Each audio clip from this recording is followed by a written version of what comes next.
If he beat Canelo, he the baddest motherfucker in the last 30 years. Right, what's the status of that?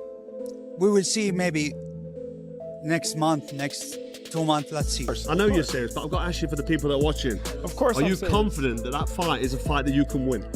Well, I'm always confident that I can win any fight that I step foot in. After months of back and forth and ongoing drama, it now seems like the long-awaited showdown between Terence Crawford and Canelo Alvarez might finally happen.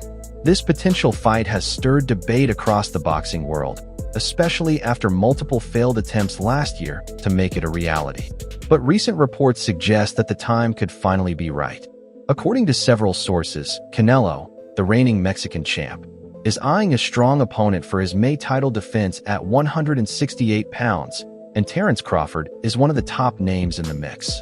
Boxing outlet Telesa PBLA recently shared on Twitter that everything is pointing toward Canelo's next fight happening in May or June 2025, with Crawford widely expected to be the challenger. Canelo, returning to the ring in May, is aiming not just to defend his belts, but also to headline a big-money pay-per-view event. When asked about the fight, Canelo kept things casual, saying he's open to it if the offer is right. Even though Crawford is nearly 2 weight classes below him, he said, "I'm in, why not? He's a great fighter, but in my weight, it's an easy fight, easy money."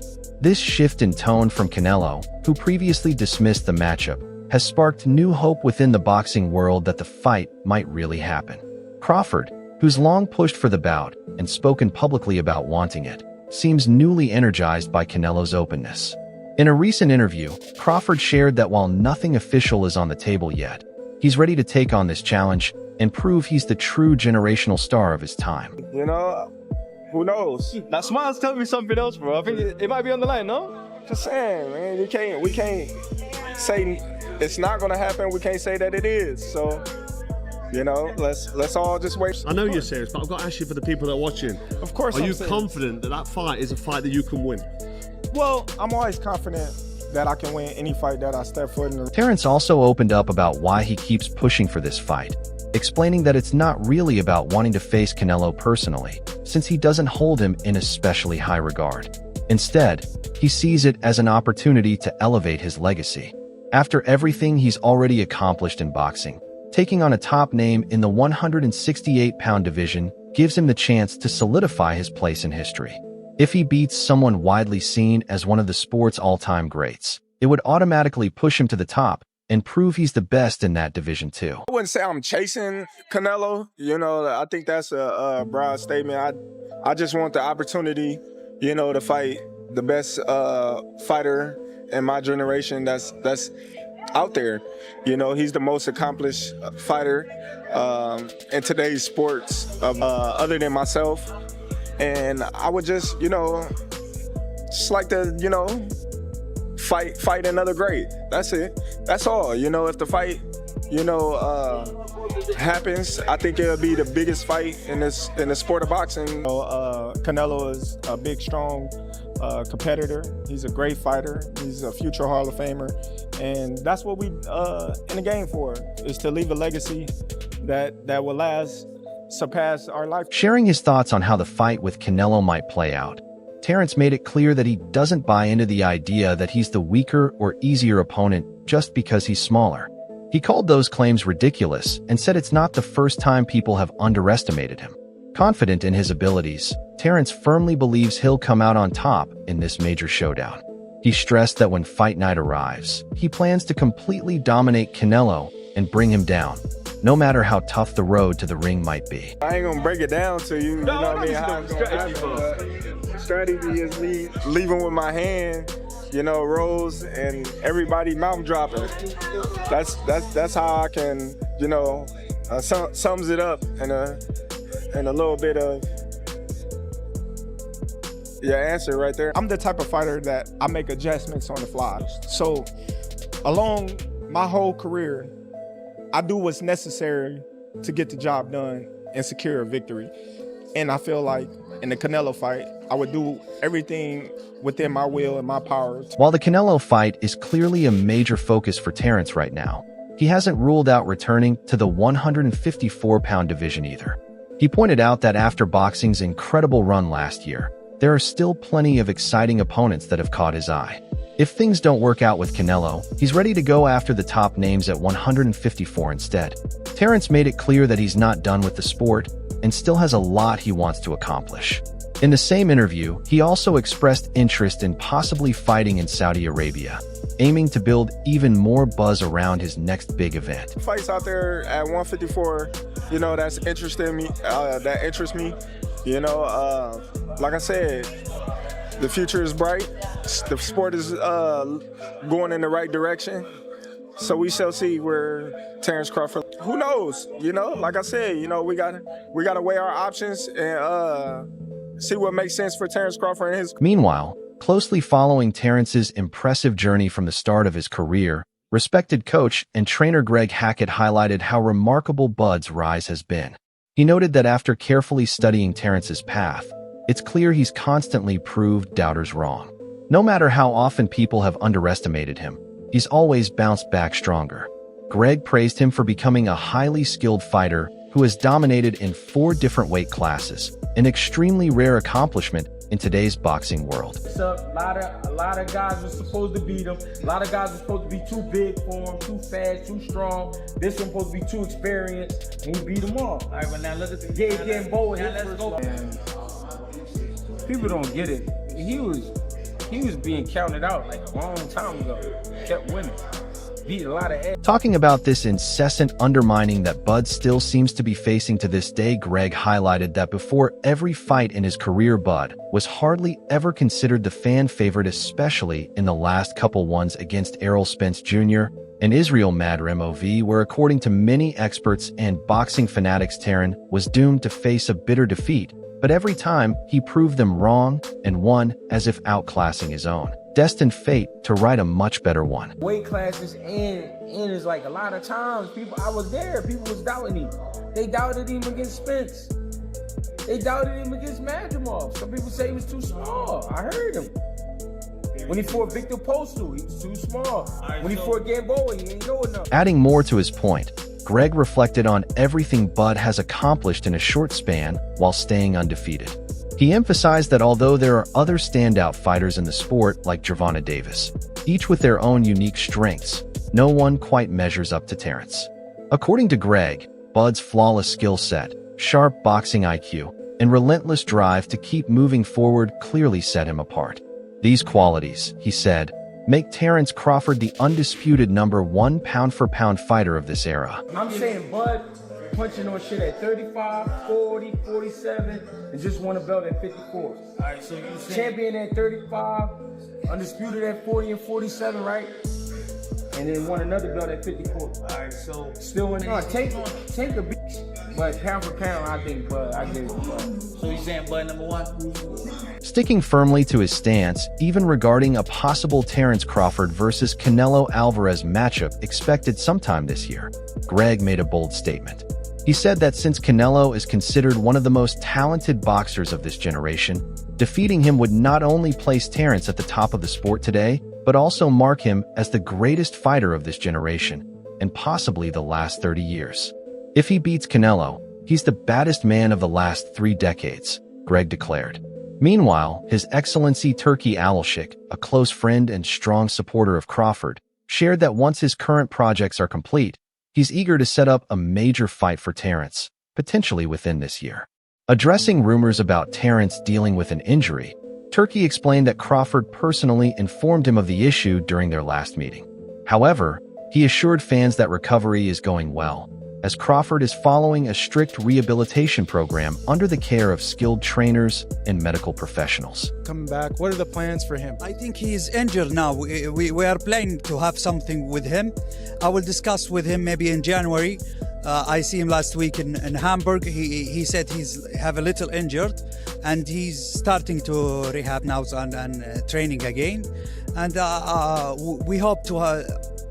He's one of our plan to see him fight in 20. In the same interview, Turki also touched on his potential plans to bring another Riyadh season event to the U.S., similar to the one he organized back on August 3rd last year, which featured the main event between Terence Crawford and Israel Madrimov. While he didn't give a clear confirmation on repeating that exact format, he did mention that he plans to come to America to host a new event. This time, however, it will be presented under the ring, his own personal brand, which, according to him, gives him greater freedom and control over how the event is executed. We want it is in the plan, but not throughout season, because maybe the ring, because there is separate things. The ring is my private equity, and throughout season is different. I have a plan for the ring in American. Despite his earlier hesitations, it now seems that Turkey is seriously aiming to organize a potential fight between Canelo and Crawford as part of one of his upcoming events. He once again expressed his commitment to making this high-profile matchup happen, something he has promised Terence many times before. Turkey acknowledged the challenge of dealing with Canelo's reportedly firm and difficult team, but remained confident that he could persuade them. Looking ahead to a possible announcement, he asked fans to stay patient over the next few weeks as talks continue, giving everyone involved the proper time to negotiate. He wants this fight, and why not? We will see maybe next month, next 2 months, let's see. On the other hand, unlike other coaches and event organizers, well-known trainer Andre Rozier believes that after the epic rematch between Alexander Usyk and Tyson Fury just a few days ago, Usyk has taken over Terence Crawford's spot as the #1 pound-for-pound fighter and is now the top fighter of this era. Discussing how Crawford could possibly reclaim his position, Andre said the only real way would be for Terence to move up in weight and face a tough, high-profile opponent. However, he admitted that this scenario seems very unlikely. Andre further explained that such a move might not be suitable for a fighter like Crawford and could actually backfire. Instead, he believes Crawford's smartest option would be to stay in the 154-pound division. The only thing he could possibly do at this point to regain that status is to beat someone of note in another weight class, and I think 54 is going to be enough for him. Him going up to fighting, quote unquote, if it should happen, Canelo, I don't see that ending well. It's just too much and too far to go. But that's what. Responding to public calls for Terence to move up in weight to reach his full potential, Andre strongly disagreed, calling it a foolish decision. He believes Crawford wouldn't be able to adjust well in a higher division. Instead, Andre advised him to stick to the 154-pound class, where he has recently established himself. He described Terence as a highly skilled fighter who should focus on facing all the top contenders in that division and aim to become undisputed there.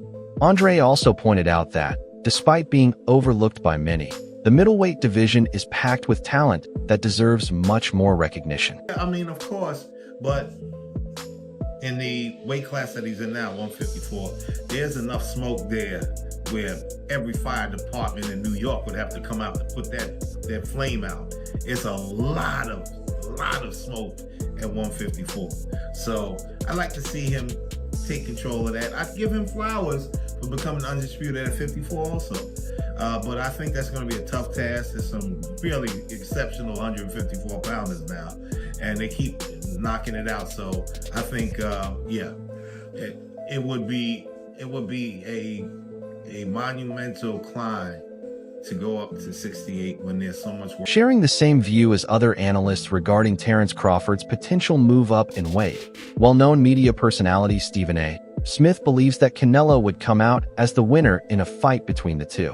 While he acknowledged Crawford's incredible talent, Stephen pointed out that Terence doesn't have the same level of power as Canelo and likely won't be able to fight effectively against him once they're in the ring, something he sees as Crawford's biggest weakness in this matchup.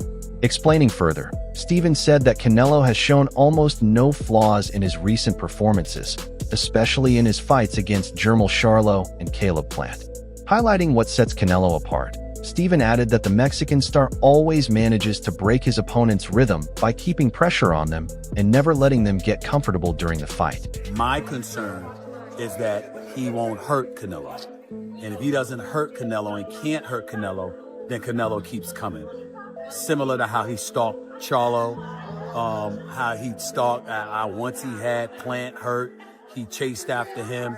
Canelo is a very powerful individual. who can get exposed by a boxer because every shot he throws, he's trying to make it a power. Just like he did with Canelo, Stephen also spoke about the strengths that Terence Crawford brings to the table. He noted that while Terence may lack the raw power and size needed to physically dominate his opponent in the ring, his biggest advantage lies in his boxing IQ. According to Stephen, Crawford shines when it comes to outsmarting and outmaneuvering his rivals, often not giving them a second to figure out what's happening. He added that Terence is a far more technical fighter, someone who can switch stances with ease and adjust his strategy based on his opponent's moves. Stephen emphasized that this kind of ring intelligence could pose a serious challenge for Canelo if the fight goes ahead. What I think my initial reaction would be to say that I think that Crawford would be the superior boxer, as great as Canelo is, as seasoned as he is, with 65 fights, if I recall, on his record. He's phenomenal. But Crawford is something special. I think that he's a better pure boxer. I think boxing-wise, he's going to give Canelo. Breaking down how this potential fight might unfold, Stephen explained that based on the skills both fighters have built over the years, the only real path to victory for Terence Crawford would be to outbox Canelo from the start. However, he stressed that Terence can't afford to be too defensive. He must also look for moments to strike, especially in the early rounds. Stephen warned that if Canelo gains confidence early on and senses that Crawford isn't posing a serious threat, he'll take control of the fight and go all in, which could ultimately lead to Terence losing the match. Can Crawford hurt him? I would pick Crawford to win if he can box and stay away. I don't believe he can hurt Canelo. And if Canelo catches him, it could be trouble. It would be a very interesting fight. I just believe that Crawford hasn't been in the ring with anybody this powerful. And I'm wondering whether he could stay away. Again, Crawford is the superior boxer. But if he can't hurt Canelo, you can't keep him off of him. And that's what. Shifting the focus to what's driving Terence Crawford to chase this fight so passionately, Stephen revealed that during their last conversation a few weeks ago, Terence shared that while he still loves the act of fighting, his main goal now is to build a legacy that will be remembered for generations. He wants to go down as one of the greatest fighters and champions in boxing history. Stephen also made it clear that, given everything Crawford has gone through, he doesn't blame him for choosing to move up and chase a big-name fight, instead of facing top contenders at 154 like Virgil Ortiz, Jaron Boots, Ennis, or Jermall Charlo. At this stage in his career, Stephen said, it's understandable that Bud is being selective. He's aiming for fights that build his legacy, not ones that could damage it. He says it's a legacy fight. He thinks about Tommy Hitman Hearns and Sugar Ray Leonard and others moving up in weight. And he believes he can do the same, and he wants to do the same against a fighter the caliber of Canelo Alvarez, which is why we haven't really seen him in the ring against anybody else, because he doesn't want anybody else. He wants the major fight. He has every right to want to avoid getting in the ring with risky fighters like Boots Ennis or Charlo or Ortiz or anybody else, because he wants. What Stephen likely meant by these statements is that, after everything Terence Crawford has done over the past few years, proving himself time and time again to a doubtful audience, the boxing world still failed to give him the respect he deserves. Not only did many avoid accepting fights with him, but they also denied him the bigger, career-defining matchups he had always aimed for. Now, as he moves past the ideal age to face fighters in their prime, those missed opportunities can't be reclaimed. Stephen blamed politics and biased decision-makers within the sport for causing serious, lasting harm to Crawford's career.